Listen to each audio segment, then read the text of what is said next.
De alguna manera, Manolo, tú eres un poco el inductor del tricentenario. Pues sí, yo creo que sí, en fin, no es por echarme flores, pero es verdad que llevo ya promoviéndolo hace bastante tiempo, intentando que en Cádiz pues se hiciera eco de esta idea, ¿no? Y bueno, parece que va dando fruto. Tú hiciste como un informe para el ayuntamiento, hará 2 o 3 años, ¿no? Cuando acabó el bicentenario. El último periodo el 13, el último periodo a continuación de casi de terminar el centenario del 12. Entonces empecé ya a trabajar un poco en el tema y conseguí que el equipo de gobierno del ayuntamiento, en la época que estaba el PP, pues se hiciera eco también de ello, y bueno, pues me nombró, digamos, pues el coordinador académico, digamos, del proyecto, que comprendía varias cosas, no era solamente una cosa puramente de conferencias, sino tenía también exposición, etcétera, ¿no? Y luego, como se produjo el cambio electoral por esos momentos, al año siguiente me parece que fue, pues ya tuve que esperar, digamos, a que se hiciera cargo pues el nuevo equipo, y el nuevo equipo depositó, digamos, el peso del tricentenario en la Diputación, en Fran González, que es el que lo está llevando, como sabes. Y aquel informe, aquella propuesta, ¿cuál era tu proyecto de tricentenario? Pues básicamente es un poco lo que ha recogido luego después, porque claro, es sota, caballo y rey en cierta manera, es decir, el proyecto iba pues la creación de unas comisiones, una comisión más amplia, una comisión más pequeña, más de tipo académico, la más amplia pues iba intentando que fuerzas vivas, empresas, etcétera, colaborasen. Esa sería la técnica, la académica ya era más reducida y estaba referida pues fundamentalmente al momento histórico y a la época, ¿no? Y luego también iba una exposición, una exposición que yo di el nombre de las secciones, que una exposición que no iba a quedarse solamente también en el 1717, sino que se pretendía que fuera una visión de la ciudad a lo largo del XVIII y también de proyección hacia el futuro y particularmente hacia América.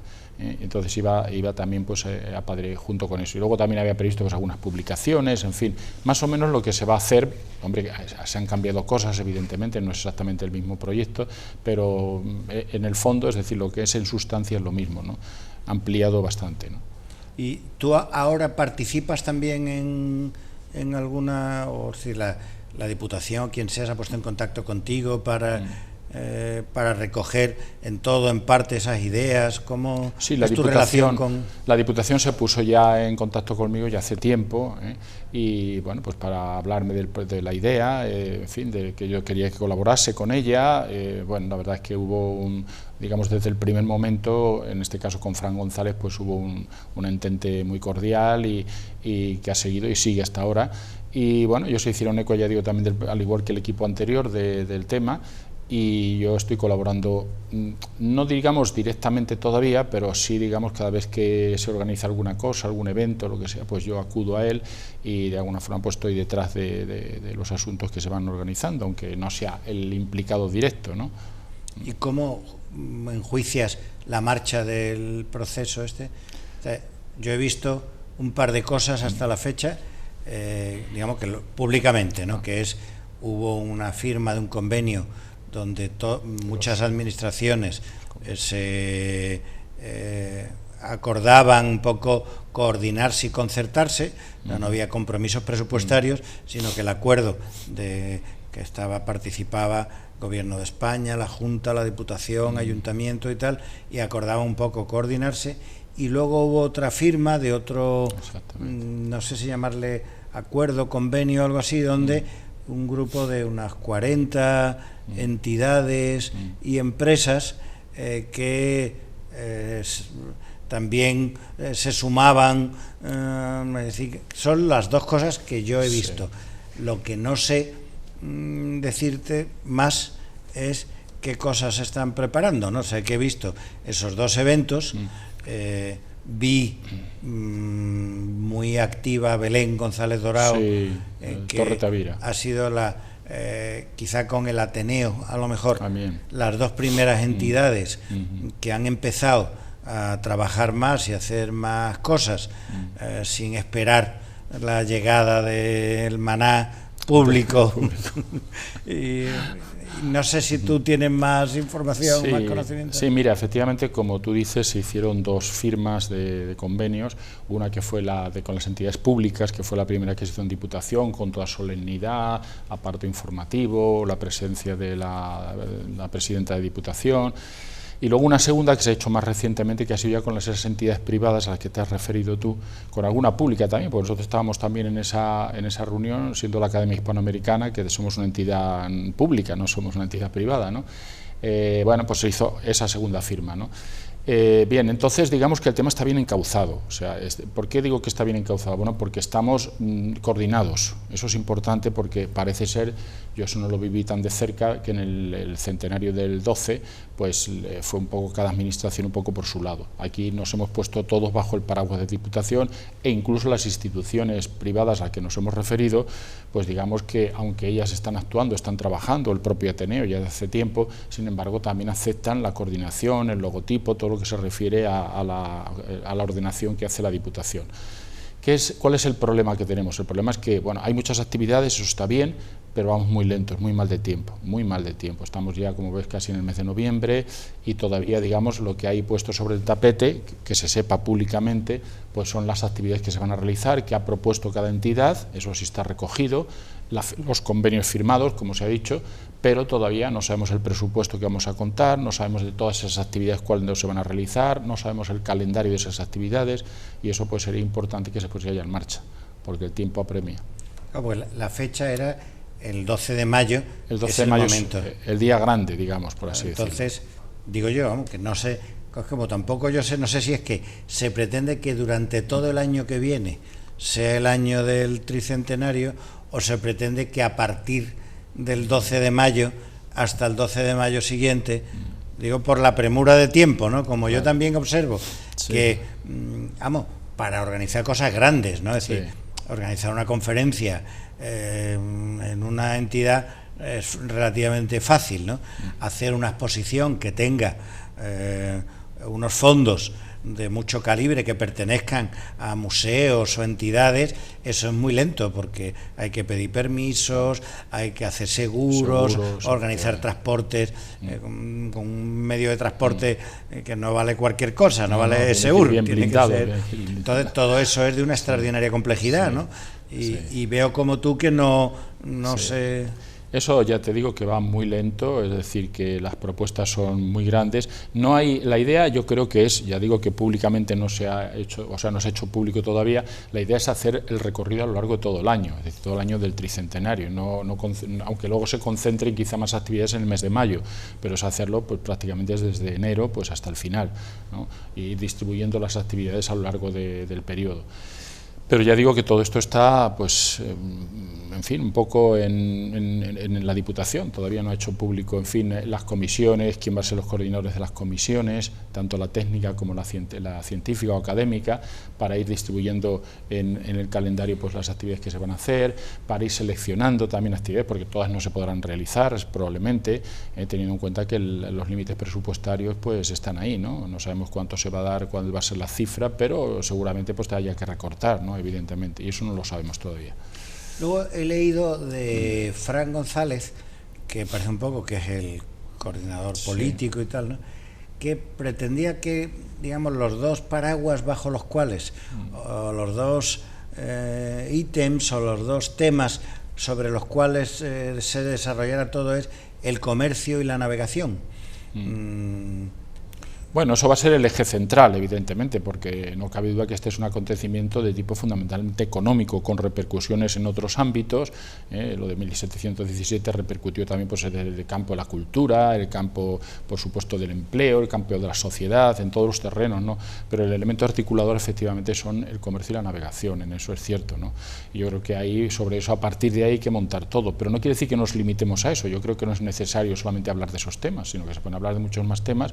Hombre, toda la conexión americana, eso es muy importante, no podemos hacer la conexión europea, porque esto tuvo una conexión con Europa, y dijimos que Cádiz en ese momento lo único que hace de alguna forma es proyectarse hacia el exterior, tanto en el caso americano como en el caso europeo, es decir, y sirve un poco de puente, digamos, de esos dos continentes, y yo creo que hay que jugar esa baza también, no solamente hay que limitarse a eso. Y cuéntame un poco cómo cómo era el Cádiz de esa época. Es decir, que esa, digamos, es tu especialidad científica, académica, que llevas toda tu vida mucho tiempo estudiando. He trabajado sobre el pensamiento económico algún tiempo, sobre el pensamiento de la Ilustración, pero es verdad que llevo ya muchos años dedicado al estudio del Cádiz, sobre todo de la segunda mitad del 17 y del 18. Bueno, pues me preguntas sobre Cádiz en esa época. Pues la verdad es que tenemos buenas imágenes de Cádiz. La mejor imagen, aunque muy transformada por el paso del tiempo y por burradas que se han hecho, como tú sabes muy bien, es la propia ciudad. Es decir, la propia ciudad y su entorno, las murallas, los baluartes, el caserío, digamos, o el urbanismo de Cádiz, eso se mantiene, grosso modo, digamos, lo que es en su esencia, como fue en el siglo XVIII. Lógicamente que han cambiado pues todos esos arreglos, todos esos pastiches a veces que se han hecho, algunas atrocidades urbanísticas que a veces y se siguen cometiendo, y luego el paisanaje, es decir, el paisanaje no es el que teníamos en el siglo XVIII.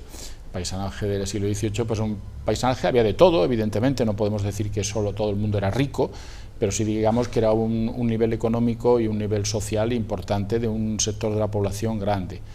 Y luego, alrededor de él, pues se articulaba todo un sector, digamos, de servicios, todo un sector artesanal, muy importante también, muy desconocido en buena parte, pero que trabajaba, digamos, a expensas de todo lo que generaba el comercio y la navegación, ¿no?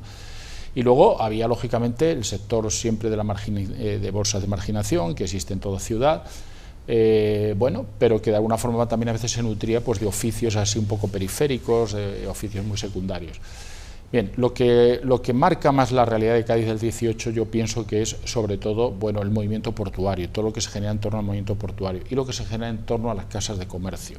Las casas de comercio eran muy numerosas, de distintos países, eran muy ricas, es decir, ocupaban buena parte del espacio urbano, y todo eso generaba pues un movimiento abigarrado de personas, de ir y venir, de mercancías, de relaciones, de tertulias, de acciones, digamos, de crédito, que se hacían, como sabes muy bien, pues nunca tuvimos una bolsa como en otros, ni un banco hasta muy tardíamente, como en el caso de otros países, y por lo tanto eso se hacía en plena calle, también el clima ayudaba, ¿no? Entonces la calle también servía a veces, igual que las tertulias en casa, servían un poco para las operaciones mercantiles o crediticias.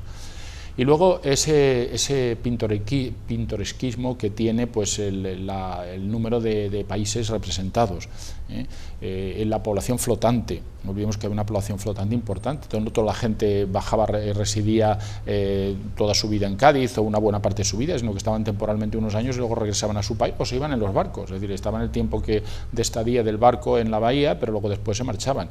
Pero toda esa población circulaba por Cádiz, bajaban al puerto, circulaban por las calles, utilizaban los servicios gaditanos. Entonces es interesante, bueno, ver e imaginarse lo que sería aquel escenario, esa escenografía que hoy hemos perdido, digamos, sobre todo desde el punto de vista humano, ¿no? Cádiz era una ciudad muy poblada, con una densidad de población quizá de las más altas de Europa, porque la construcción, es decir, el espacio era el que era, la gente no quería salir, tardó mucho en salir fuera de las murallas, hay que pensar, yo todavía cuando llegué a Cádiz existía eso, y los que sois de más tiempo en Cádiz pues lo sabéis, era muy combatido, todo lo que es la zona fuera de Puerta de Tierra era muy combatido por los vientos, la arena a veces pues en fin molestaba, impedía digamos pues la circulación de las personas, de las bestias, la instalación digamos de negocios o simplemente de huertos. Y entonces, bueno, pues la gente prefería vivir dentro de la muralla. ¿Eso qué pasa? Pues eso, unido a la densidad, al número de habitantes que tenía Cádiz, pues lo que hacía es que el precio de los alquileres y el precio de la vivienda fuera muy alto, porque había una escasez de suelo. Y eso hacía que muchas veces muchas personas no pudieran encontrar vivienda dentro de Cádiz. Había casas de vecinos que ya prácticamente han desaparecido. Cuando llegué yo a Cádiz algunas se conservaban, donde vivían gente que alquilaba esos pisos, que pertenecían a veces pues al sector de la burguesía mercantil, al sector de los regidores municipales, pero a veces regentadas por viudas, por personas, por mujeres que vivían, sobre todo mientras la estadía del marido fuera de Cádiz, que estaba en América o lo que sea, pues vivían, digamos, a costa de los alquileres que hacían de esas viviendas. Y entonces vamos a tener esa población flotante en buena parte asistida por los barcos que estaban en la bahía y que servían a veces pues de alojamiento, y luego por esas casas temporalmente habitadas mediante un sistema de alquiler. Bien, luego ya culturalmente eso que te voy a decir, pues todos son, ya sabemos, la comedia, los teatros, la ópera que existía en Cádiz, bueno, las diversiones, los bailes de máscaras que se producían, es decir, que teníamos todas las funciones religiosas. No debemos de olvidar que en esa época pues había funciones religiosas pues con cierta frecuencia, la riqueza de las iglesias, la mayor parte de esas iglesias, aunque eran de época anterior, pero en realidad durante este periodo pues se van a hacer inversiones en ellas, sobre todo ese dinero, esos excedentes de dinero que se van a invertir, pues bueno, por ejemplo el caso de la Santa Cueva, ¿no? Incluso contratando artistas de primera fila, ¿no? Como el caso de Goya, ¿no? O como el caso de Haydn, ¿no? En el caso de la música. Es decir, que teníamos ese dinero también revertía al ámbito cultural. No siendo Cádiz, también hay que decirlo, una ciudad en sus personas, es decir, en esta burguesía mercantil demasiado oculta, porque eso sí lo acusan casi todos los viajeros que vienen aquí. Es una ciudad más bien de comerciantes, una ciudad de burguesía, de negocios, más que una ciudad cultural en ese sentido. No que no hubiera cultura, había una demanda cultural, pero por ejemplo no es una ciudad rica en escritores propios, no es una ciudad rica pues en personas compositores, ¿no? En eso no destacaba Cádiz. ¿Y cómo es el proceso por el cual el rey Felipe V termina firmando ese decreto, real orden, o no sé cómo llamarlo, ¿no? Bueno, se puede llamar Real Decreto, perfectamente, porque eran decretos. Decreto es el nombre genérico, ¿no? Luego el nombre más propio es Real Orden, ¿no? O Real Despacho, ¿no? Según el tipo, ¿no? Pero se puede decir decreto, de 12 de mayo. Bueno, pues Felipe V en realidad se deja llevar. Él no tiene todavía, cuando llega a España, no tiene todavía una conciencia clara de lo que es España, porque él viene de Francia, él se ha criado, digamos, en el Palacio de Versalles, al amparo de su abuelo, Luis XIV, el gran rey Sol, y entonces él desconoce todo lo relativo a España, salvo lo que ha leído a través de, en fin, de los libros, de la biblioteca de Versalles, o de lo que le han contado, ¿no? Y no tiene tiempo de enterarse muy bien todavía porque empieza una guerra, es decir, empieza la guerra de sucesión. La entrada de Felipe V en España es a través de una guerra en que se enfrenta, digamos, con el otro candidato que le disputa el trono, que es el archiduque Carlos, el que luego va a ser archiduque Carlos. Bien, por lo tanto, se deja llevar por los ministros, no tiene, ya digo, una conciencia clara de lo que significa Cádiz, de lo que la importancia, hombre, sí la importancia cuando se le dice, pues él se da cuenta que efectivamente, pues ahí se puede sacar, digamos, partido, ¿no? Y son esos ministros, primero franceses, luego italianos, y luego ya la pléyade española que va a entrar, digamos, en el gobierno y que van a dar lugar pues a origen a toda una serie de hombres de gobierno de primera fila a lo largo del siglo XVIII, ya sobre todo a finales del periodo de Felipe V, Fernando VI y sobre todo Carlos III, que es cuando va a culminar, digamos, pero va a llegar hasta final del siglo también, ¿no? Que es la época de los Campomanes, de los Jovellanos, de los Condes de Aranda, en fin, una época muy, muy importante, ¿no? Y de los Patiño anteriormente, de Campillo, bueno, el Marqués de la Ensenada. Bien, pues todos esos hombres, algunos muy vinculados a Cádiz, no olvidemos que Patiño conoce Cádiz, que Campillo conoce Cádiz, que Andrés de Pez el Almirante ha estado en Cádiz, ha dirigido la flota, pues entonces son los que le hacen ver la importancia de la bahía. También hay que tener en cuenta la presencia francesa. Los franceses tienen una gran influencia en ese gobierno, ¿no? Esos gobiernos iniciales de Felipe V, que él es francés, no es de Anjou, el duque de Anjou, perdón. Entonces, pues van a influir también a favor de la bahía, donde ellos ya se venían posicionando desde hacía tiempo, como tantos otros comerciantes de otros países, de que veían que el futuro estaba en la bahía, no estaba en el río Guadalquivir, cada vez con más dificultades, que no fue objeto de un drenaje adecuado. En eso yo creo que hubo por parte de Sevilla una dejación, tenía que mantenerse el río drenado y no se hizo, y en consecuencia pues veían que el futuro estaba en la bahía. La bahía era un sitio donde se podían aprovisionar bien los barcos, había varios puertos, había zonas de carenado, había una infraestructura mínima todavía, pero de servicio para los barcos, de cordelaje, de velamen, etcétera, de jarcias, y bueno, pues entonces fueron los que le inclinaron al rey a que hiciera de la bahía el eje articulador de la nueva política de los Borbones, porque eso va a continuar después con los distintos reyes que van a venir después. Es decir, ¿y qué quiere decir eje? Pues eje sobre todo fusionando, uniendo el comercio con la armada. Eso es la importancia, entre otras, que tiene la bahía en esos momentos. Es decir, que se va a articular las dos cosas, porque las dos cosas están interdependientes. Es decir, no puede haber una buena flota mercante sin una flota que defienda de los enemigos, que los vamos a tener. Inglaterra va a ser uno de ellos. Francia en ese momento está apaciguada, está aliada, pero no Inglaterra. Inglaterra tiene que mantener expeditas las vías marítimas, digamos, de las que depende lógicamente su abastecimiento y sus negocios. Y entonces, bueno, pues van a lograr de alguna manera, de esa forma, crear en la bahía pues un emporio comercial por un lado, haciéndolo ya, rematando, digamos, lo que venía siendo la bahía ya desde hace tiempo, rematándolo con el traslado de la Casa de la Contratación, el consulado en 1717, y creando el departamento marítimo, creando todos los centros de formación de lo que va a ser la Armada, el observatorio posteriormente, la Escuela de Guardia Marinas, como sabemos, el Arsenal, que aunque no echa en marcha hasta mucho después, pero sin embargo va a jugar un papel importante, el Real Colegio de Cirugía ya en 1748, es decir, que la bahía va a brillar, digamos, con luz propia, ¿no?, gracias a ese impulso que va a recibir a principios del siglo XVIII. Eso sería sintéticamente. La Carraca se crea también en 1717, ¿no? Bueno, ahí se ponen las bases, digamos, no se crea como tal, de hecho, pues hasta mediados de siglo no empieza a producir. El término municipal de Cádiz en ese momento era la Isla de León también, claro, hasta el Puente Zuazo. Hasta el Puente Zuazo. Es decir, hasta 1766, que no se independiza, se crea de municipio propio, de una u otra forma, según distintas fórmulas, la Isla de León sigue dependiendo de Cádiz.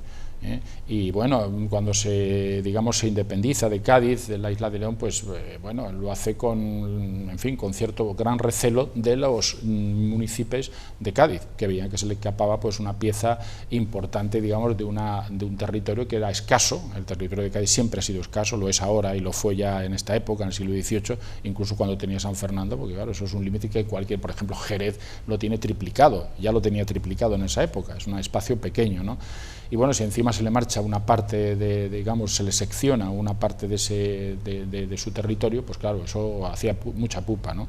No tanto por la importancia comercial de la zona, que es una zona fundamentalmente rural, de recreo, sino también en parte porque estaba ya iniciándose toda la marcha, todo el proceso de adaptación a la marina. Y eso era, como se demostró luego posteriormente, va a ser un papel importante para San Fernando, es lo que va a determinar la funcionalidad de San Fernando durante muchos siglos. O sea que lo que se crea ahora va a articular, digamos, mejor dicho, va a dar funcionalidad a las distintas ciudades de la bahía a lo largo del tiempo. Igual que Chiquelana sigue siendo todavía hoy día una zona de recreo de mucha gente de Cádiz. Bueno, y es que en el siglo XVIII era eso. Y la calle San Francisco y la calle Ancha eran las calles comerciales del Cádiz del siglo XVIII, y es que siguen siéndolo, es que hay un mimetismo, un mantenimiento en el tiempo, ¿no? Y San Fernando es la marina, y va a seguir siendo la marina todavía lo es, hoy día, aunque ha perdido, digamos, peso, ¿no? Y dicen que el origen un poco de la disputa Cádiz-Sevilla tiene que ver con la Casa de Contratación. ¿Es así o no? Bueno, la disputa viene de lejos, la disputa no es, ahora se va a agudizar lógicamente porque ya para Sevilla suponía la pérdida de los dos, digamos, centros del comercio indiano, que eran el consulado y que eran la Casa de Contratación. Entonces, claro, eso era el remate, pero ya venía perdiendo fuerza desde antes. Es decir, la polémica entre Cádiz y Sevilla es antigua, casi podríamos decir que nace, no con la agudeza que va a venir luego, nace casi desde la época del descubrimiento de América, es decir, ya hay una disputa qué puerto se va a quedar, digamos, con el monopolio, con la cabecera del monopolio. Al final Sevilla se comprende que es la ciudad mejor situada y se logra y se hace de Sevilla la cabecera de ese monopolio, pero ahí está Cádiz, y está la Bahía, y está Sanlúcar, y ahí hay una disputa, sobre todo entre Cádiz, que es la que encabeza un poco la oposición, entre comillas, y Sevilla, que va a durar durante prácticamente toda la Edad Moderna. En el 18 ya, en la segunda mitad del 18 ya disminuye, pierde fuerza, pierde vigor, cuando ya se ve que realmente pues Cádiz no tiene contestación posible, ¿no? Contestación en las instituciones y en el comercio que se hace desde aquí. Pero hay quizá, Manolo, o por algún lado he leído yo, que lo mismo que, digamos, las fuerzas vivas, entre comillas, de Cádiz presionan en la corte para que se haga el traslado oficial, también en Sevilla presionan para que no se haga, ¿no? Claro, evidentemente, ellos no se quedan con los brazos cruzados. De hecho, su ayuntamiento se pone igual que hizo el de Cádiz con respecto a su ciudad, el ayuntamiento de Sevilla, donde había buena parte de cargadores a indias instalados, van a presionar, lógicamente, con todas sus fuerzas para que se queden esas instituciones allí. Quizá más presión todavía que cuando se traslada el monopolio en 1679, es curioso, ¿no? Porque ahí se veían ya, digamos, que eso era la pérdida definitiva, digamos, de su capacidad de dirigir el monopolio, ¿no? Y entonces hay presiones muy fuertes. Lo que pasa es que Cádiz, claro, Cádiz jugaba con ventaja. ¿Qué ventaja tenía Cádiz? Primero, las propias naturales, es decir, las ventajas naturales de la bahía. Jugaba también con una buena presencia, una buena influencia en la corte. Y jugaba también con la técnica La técnica que era que las flotas, es decir, los barcos cada vez tenían un porte mayor, habían producido una serie de cambios a finales del 17 que hacían aconsejable, por así decirlo, que fuera la bahía un lugar mucho mejor para, digamos, para la salida y entrada de las flotas. Y eso es lo que va a jugar Cádiz, junto con influencias también, ya digo, de la propia colonia francesa, que va a ser importante, comerciantes. Hay que pensar que Francia tiene mucha mano en esos momentos en España, ¿no?, a comienzos del siglo XVIII. Entonces todo eso va a jugar a su favor. Pues vamos a hacer un pequeño receso y ahora seguimos, ¿vale? Muy bien.